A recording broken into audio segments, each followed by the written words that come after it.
Suzanne Palmieri, thanks so much for coming on. Suzanne Palmieri, the author from New Haven.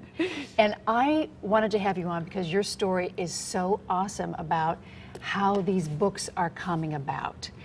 So somebody who's watching this, I want them to think, oh my gosh, this happened to her, this can happen to me. Yes, so me too. Let's talk about your life and how you got to be an author.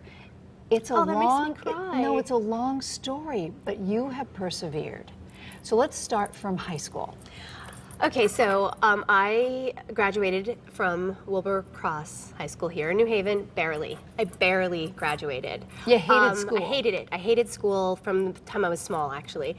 And I really, socially it was fine, but for me, educationally, academically, I just didn't want to be there. And I was so sad and lonesome. I really, really was. So I had friends, but I never felt like I was like inside of anything. I always felt like I was in the secret garden, you know, like, but I was locked in. So you just didn't fit? I didn't fit. And I didn't fit like at all. So I had this wonderful teacher whose name was Ruth Schwartz, English teacher. She's wonderful, and she's passed. And thank you, Ruth. And she used to say to me all the time, you always look like a different person. You know, you always look, but don't lose that. You're gonna need all those people. And I thought she was kind of nuts, but I liked that about her. So, and she was brilliant, a brilliant teacher.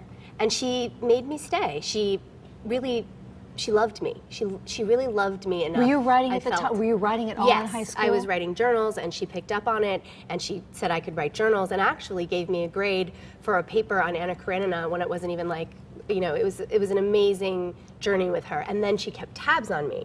So all through high school, you know, after my sophomore year, I'd stay and I would meet with her in her office, and we would have lunch together, and she was wonderful. And I know that the reason why I stayed in school and didn't drop out was because I wanted to see Ruth. All right, and I wanted Ruth to read my writing. A teacher makes an impact. Always. On a kid. Okay, so what happens after high school?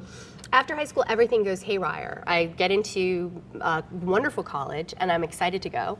And then I get there, and I can't hack it. I just couldn't do it, and I dropped out. I come home, and I'm a waitress, and I go to Southern, and I try it there, and I'm in a bad sort of relationship, and I don't have any money, and I couldn't do it, and I dropped out of Southern.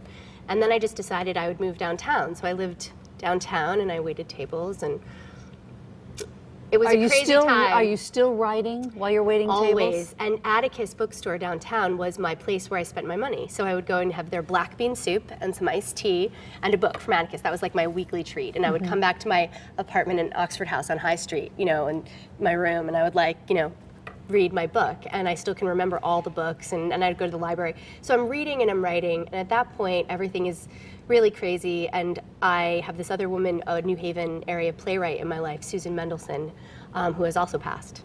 I really believe that they're with me.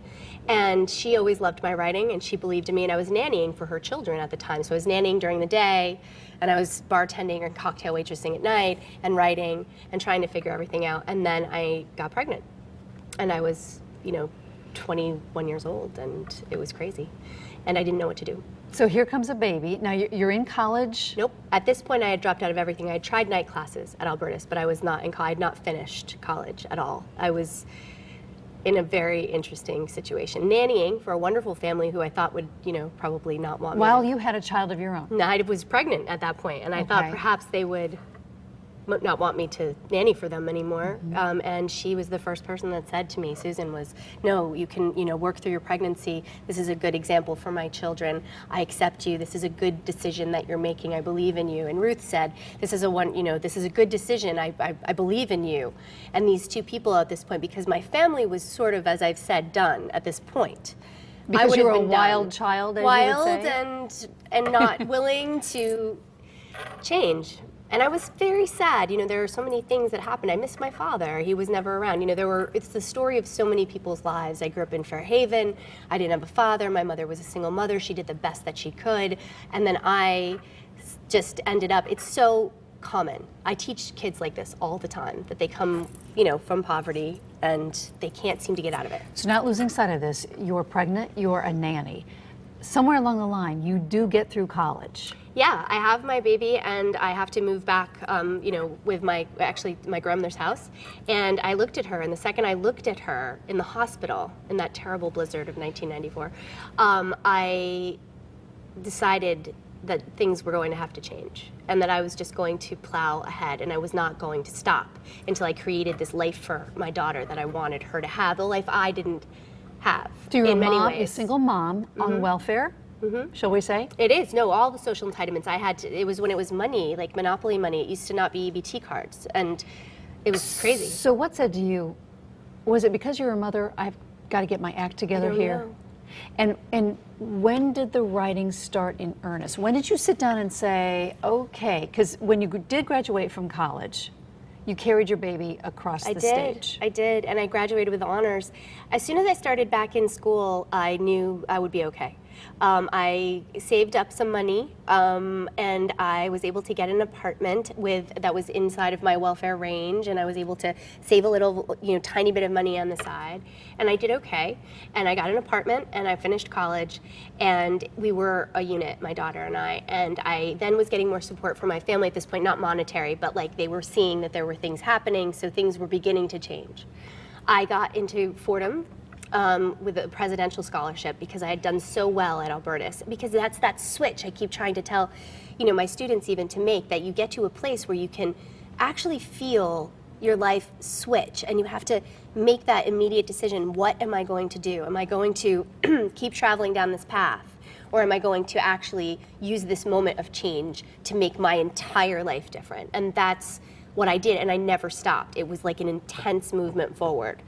So I'm always writing, and I'm writing in journals, and I'm writing about her, and I'm writing, little notes to myself. And every list I ever wrote of things I planned to do, get married, have more babies, find a full-time job, finish my education, write a book.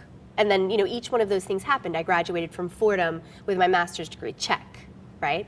And then I fall in love with a wonderful man who falls in love with me and my daughter, and get married, check.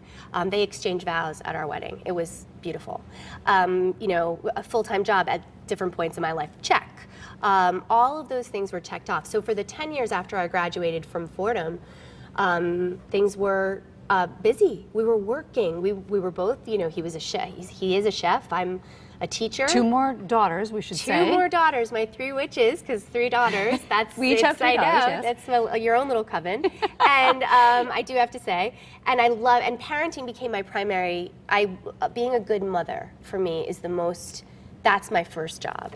It's the hardest job and the most important job you will ever do. And to see them grow, and it's wonderful. So in 2008, I was working in a job that was a full-time job, but I was feeling like, is this really okay, we can sit down for a second, now what? And I sort of looked at my list. You had that book on the list. And I just sat down one day.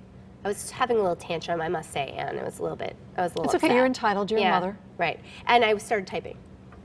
And thank gosh, there was no, we didn't do a lot of internet use or anything like that because they monitored, so I really had a Word document to work, and it was a Saturday. So germ of an idea when you started to write. What came out of the head? It was a beautiful blue and white house was the first sentence I ever wrote. Now that novel is underneath a bed. I wrote that novel, tried to get it published, had some interest with agents, didn't understand how the industry worked.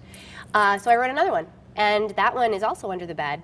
I actually did get an agent with that novel and felt uncomfortable with the book and a little uncomfortable, in the relationship with the agent. So I terminated that contract, and every writer that I knew at that point thought I was crazy. So that's even another thing for writers to know, is that you can just follow your instinct, follow that instinct.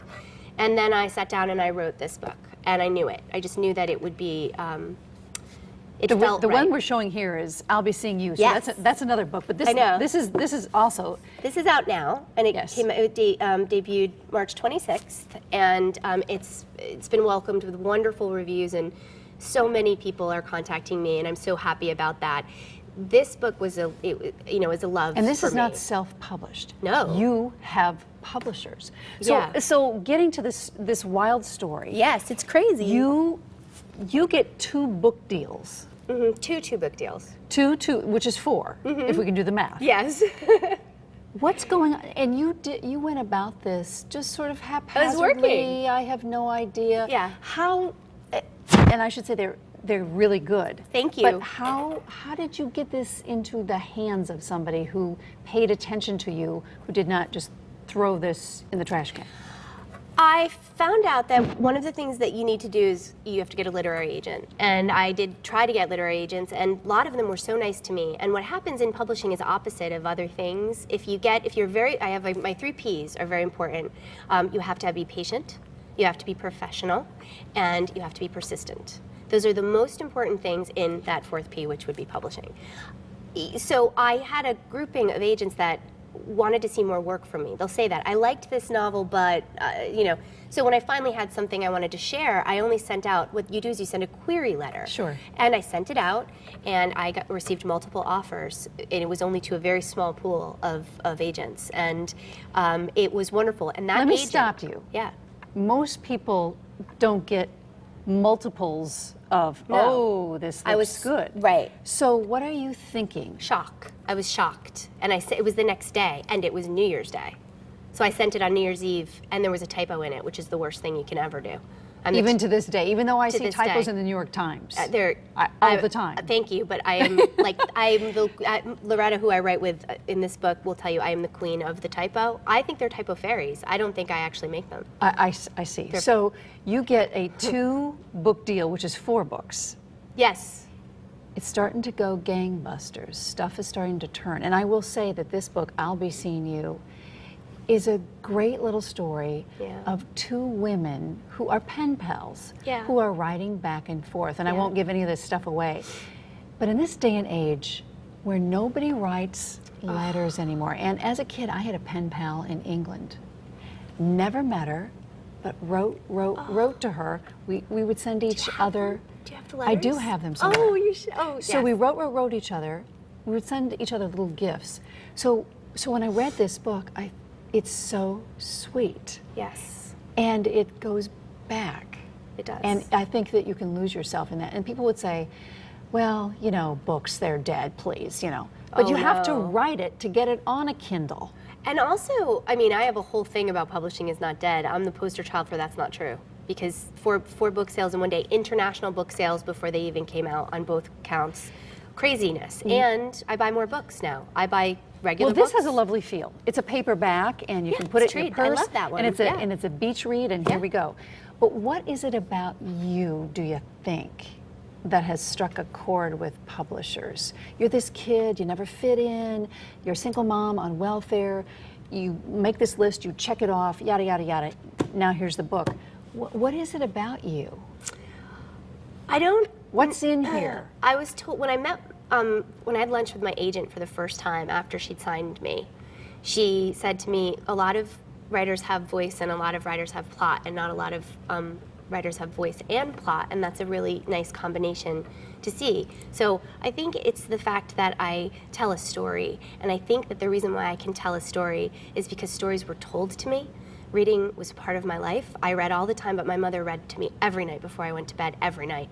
And my aunts told me stories, and my dad told me stories.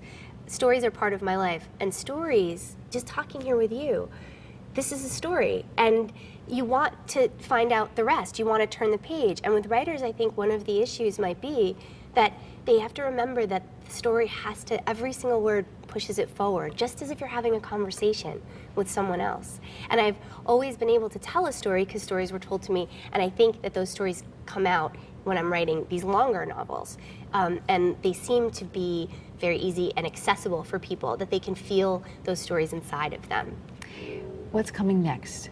So here's 4 books. Yes. I mean, we only have 3 on the table, but what comes next? Well, the next book that will come out next May, actually, again, this was just published. So in 2014, I have the southern sort of end of this, which is called The Witch of Magnolia Creek, which is a standalone novel, but it's a southern gothic magical murder mystery, which I'm requesting that everybody have a special genre section for. I think that would be good. So there's a witch thing happening. Oh yeah, here. There's definitely, and online as well, I have sort of like this wonderful little coven. And here's your website. Yep, that's my tagline. I'm a lost witch. Are you a lost witch too? Because I feel like everyone is lost a little bit, and I try to help them through all of my characters, even the ones I write as Suzanne Hayes with Loretta, that they're lost and they need to find a way to get back, either literally or figuratively, to themselves.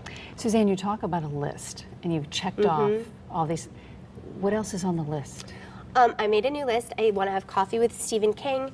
I would like to meet Alice Hoffman. I'm not kidding. I'm sure you're not. I'd like to see these books widely read only because I have seen the responses, which have been so heartwarming to me. For both books, early reads of this book and that book, people are responding to them with the nostalgia and feeling like they've got hope. That makes me happy. And also on my list is to keep teaching, especially where I teach, because at my job at New Haven Adult Education as a high school history teacher, many of the students are me. They would have been me. And I want them to know and see every single day that if you work really hard, things will surprise you. And I am consistently surprised. I am surprised to be sitting here with you. I'm surprised that these books are on the I told you I was table. in awe of you because you've got a book out. I don't have a book out. Yeah, but you know what? we can do that. Let's work on that together. You know what? I might take you up on I'm that. so serious. Well, I want to tell you, Suzanne, that you're inspirational, you're fun, you're a great interview, your books are doing great, and remember these times now, because it's going to go in great places from here, and you're inspiring other folks to pick up a pen or a typewriter, or whatever it is that they're doing, and write their story. Do it. Do it. Thanks so much for coming on. Good luck. Thank you so much. Thanks.